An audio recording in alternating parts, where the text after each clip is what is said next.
मुर्दा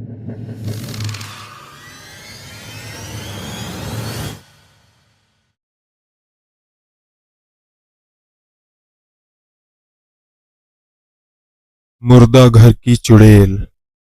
हेलो दोस्तों, अगर आप हमारे चैनल पर नए हैं तो प्लीज़ चैनल को सब्सक्राइब कर लें। मेरा नाम बाबुल है और मैं कोलकाता का रहने वाला हूँ। मैंने लगभग हर तरह की नौकरी आजमाई है और अनगिनत नौकरियों से निकाला जा चुका हूँ।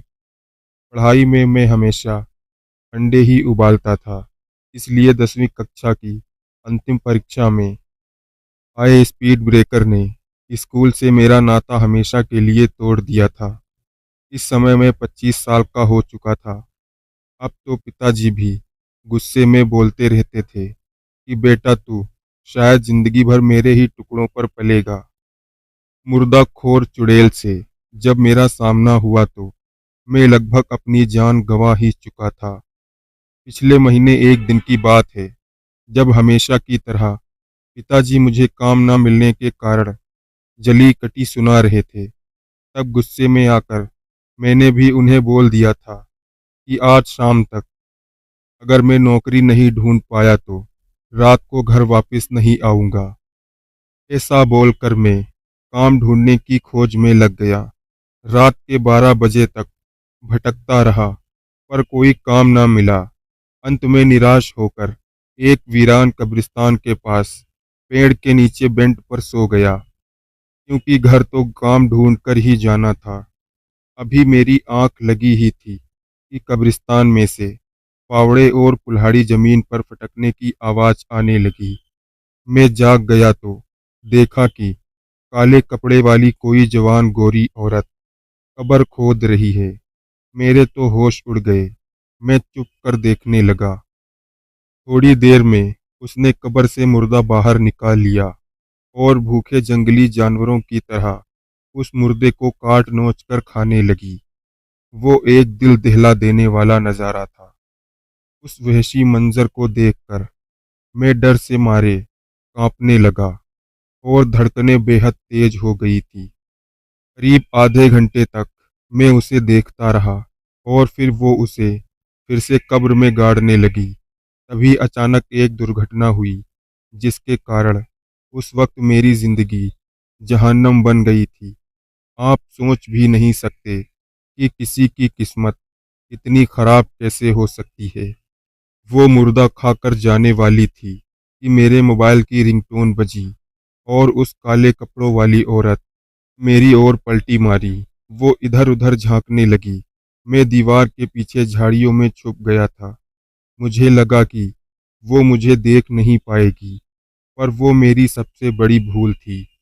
पलक झपकते ही वो भयानक औरत वहां से गायब हो गई और मेरे पीछे आकर खड़ी हो गई।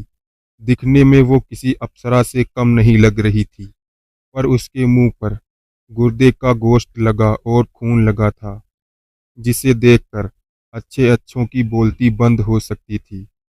उसे अपने सामने देखकर मैं बर्फ की तरह जम गया। उसने एक हाथ से मेरा गिरहबान पकड़ा और दूसरे हाथ से मेरा हाथ पकड़ लिया। फिर उसने मुझे ऐसे गले लगा लिया जैसे कि वो मेरी गर्लफ्रेंड हो। करीब 5 मिनट तक उसने मुझे वहीं गले लगाए खड़े रखा और फिर वो मुझे कब्रिस्तान के अंदर ले जाने लगी। मैं होश में था, पर पता नहीं क्यों उसका विरोध नहीं कर पा रहा था, बस उसके साथ चले जा रहा था। एक कब्र के पास आकर वो भयानक औरत रुक गई और कब्र को खोदने लगी। कब्र में से आधा खाया हुआ मुर्दा उसने बाहर निकाला और उसे उछालकर झाड़ियों में फेंक दिया। फिर उसने मेरी ओर देखा। पूरा माजरा समझ चुका था कि अब ये मुझे उस कब्र के अंदर डालने वाली है और इसके लिए मैं इसका खाना हूँ। और ये कोई प्रेत या चुड़ैल है जो इंसानों का मांस खाती है और खून पीती है। मानसिक रूप से अधमरा होने के बावजूद मैं वहां पागलों की तरह भागा। वो भूतनी चुड़ैल औरत मेरे पीछे चिल्लाते हुए दौड़ने लगी।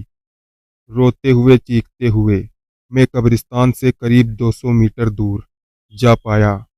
पर वो भयानक चुड़ैल वही मेरे सामने आकर खड़ी हो गई। अब मुझे मेरी मौत सामने नजर आ रही थी।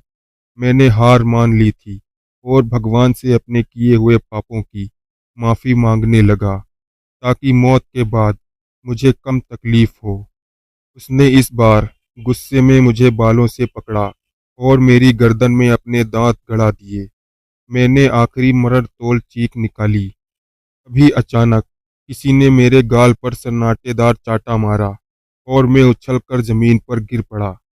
मैंने जमीन से लेटे लेटे देखा तो वहां मेरे पापा खड़े थे और वो उस मुक्त मजे से बोल रहे थे, आम चोर, तुझे शर्म नहीं आती? दिन भर आवारागर्दी करता घूमता रहता है और रात को इधर रोड पर खड़ा पागलों की तरह चिल्ला रहा है।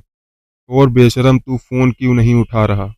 रात के 1:30 बज गए हैं। तुझे पता है घर पर तेरी माँ चिंता करते हुए कितनी रो रही है। निकम्मे, अभी घर चल, वरना घसीट कर ले जाऊंगा। मुझको पक्का यकीन था कि वो चुड़ैल शायद मेरे पापा को देखकर भाग गई होगी, वरना मेरा तो शायद आज काम तमाम हो जाता। एक बात समझ में आ गई थी कि माँ बाप कितना भी गुस्सा करें, उनकी बात दिल पर नहीं लेनी चाहिए, क्योंकि वो हमेशा हमारे भले की ही सोचते हैं और जिनसे चुड़ैल भी डरती है। ऐसे बाप का बेटा होने पर मुझे गर्व है। मेरे पापा गुस्सा होने पर मुझे पीटते जरूर हैं, पर मुझसे प्यार बहुत करते हैं। अगर आपको ये कहानी अच्छी लगी हो तो चैनल को सब्सक्राइब करें। तो मिलते हैं अगली कहानी के साथ, तब तक के लिए धन्यवाद।